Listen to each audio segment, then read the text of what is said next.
Assalamualaikum warahmatullahi wabarakatuh and welcome to our documentary video. In a world driven by markets, money and competition, the question remains, can ethics and fairness still guide the way we do business? For over 1,000 years, Islamic jurisprudence has provided an answer through a unique set of guiding principles known as the legal maxims of fiqh. These maxims, such as harm should be eliminated, matters are determined by intention, and certainty cannot be removed by doubt, offers more than legal rules.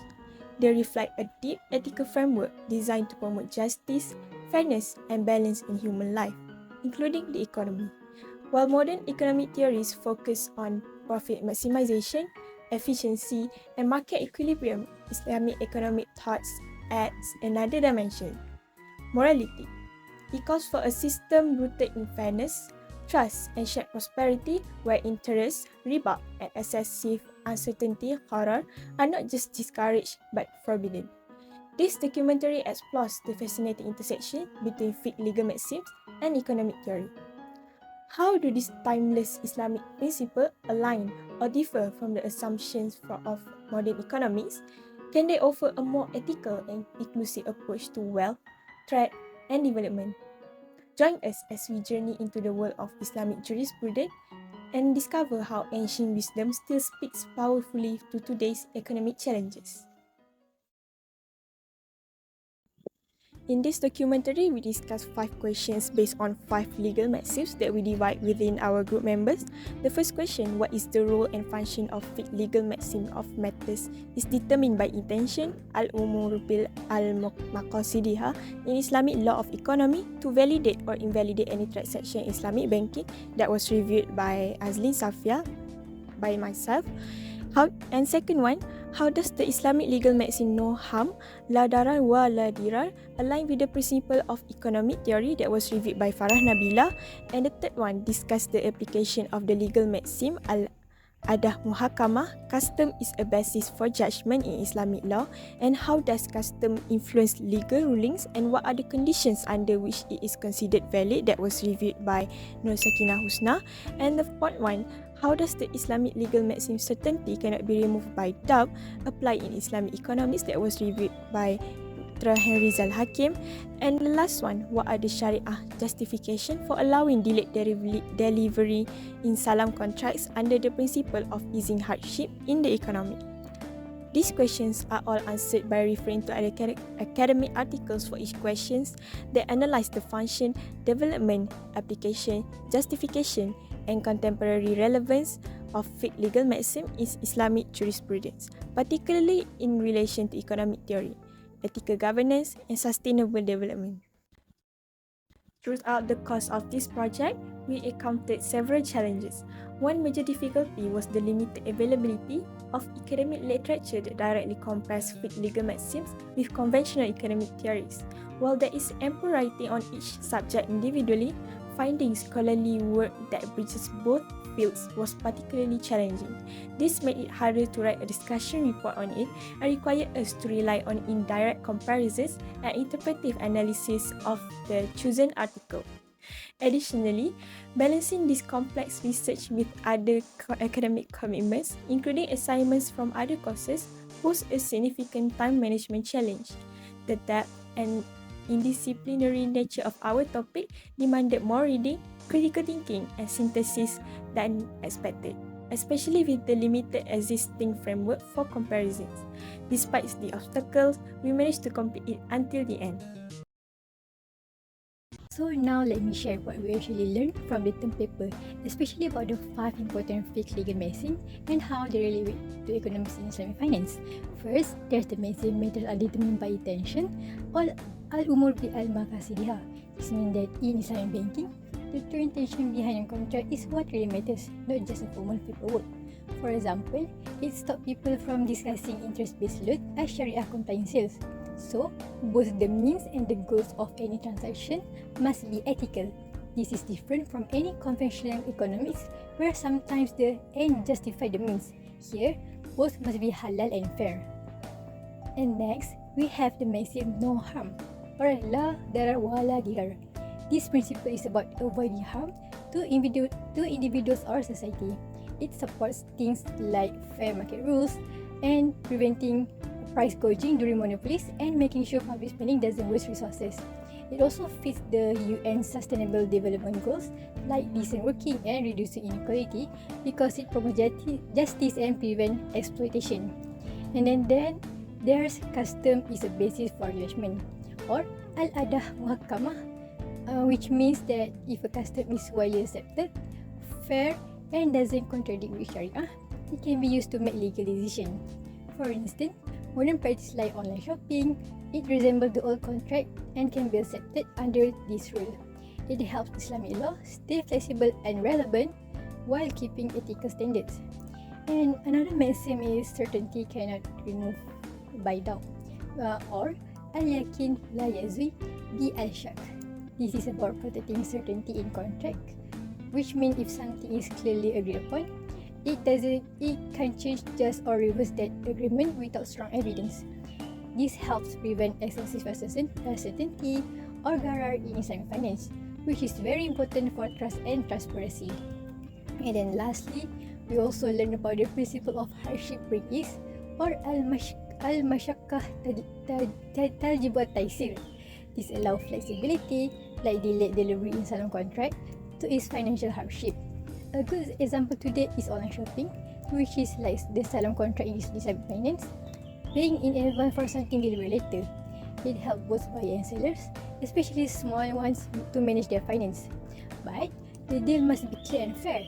This shows how Islamic principles stay relevant and fair even in modern time like the e-commerce. So, in summary, these maxim together show how Islamic economics balance ethics and practically. These help prevent exploitation, prioritize welfare, allow cultural adaptability, ensure trust and provide flexibility, which contrast with conventional profit-driven economic theories. So, this deep connection between Sharia principle and economic practice really help us appreciate how Islamic finance aims to create justice, equity, and sustainability in today's world.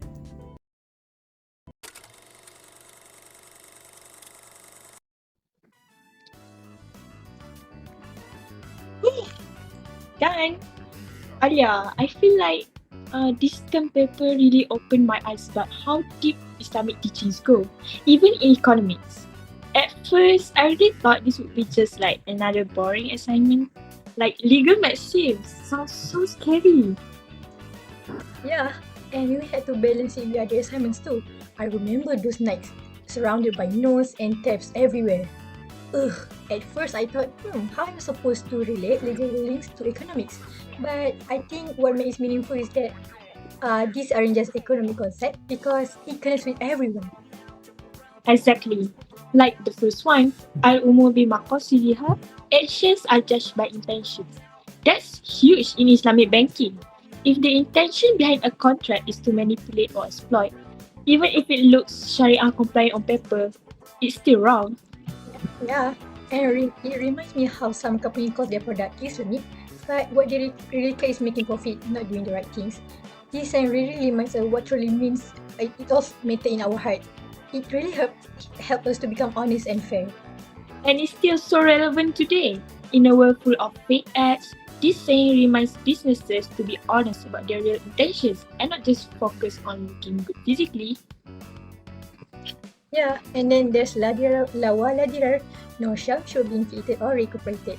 That's such a powerful concept in our economy. Right. It's like you can't justify making a profit if it harms people, like through excessive interest or price manipulation. Islam puts people before profit. Yeah, I totally agree with you.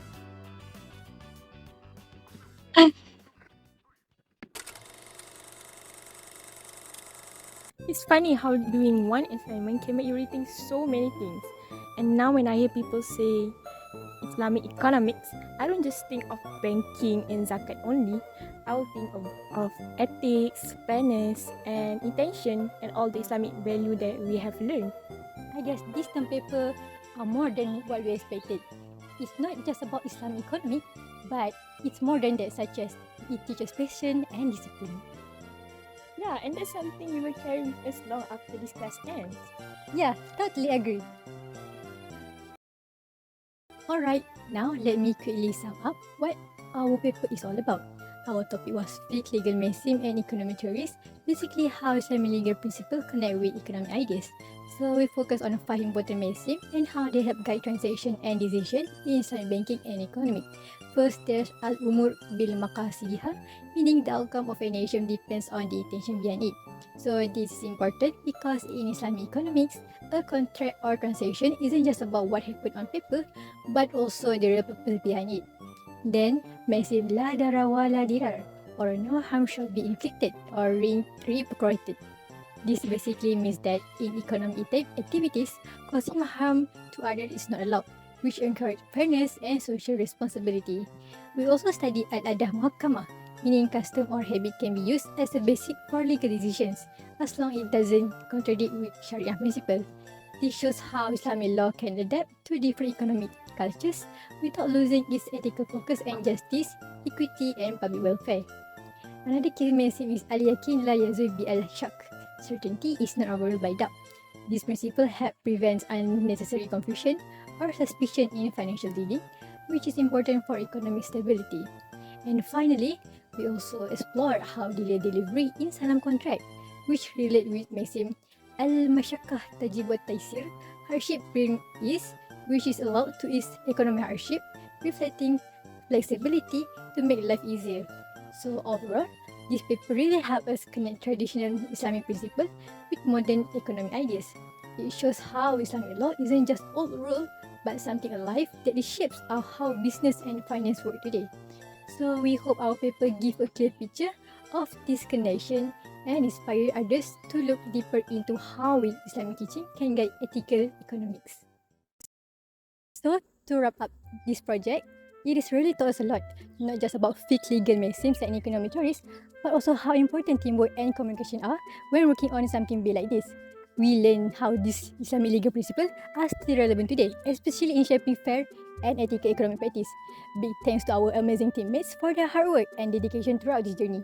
And of course, a huge thank for our lecturer, Dr. Aslam Akbar, for guiding us and giving us the chance to explore this topic deeply. So before we end, here are all the members who made this project possible.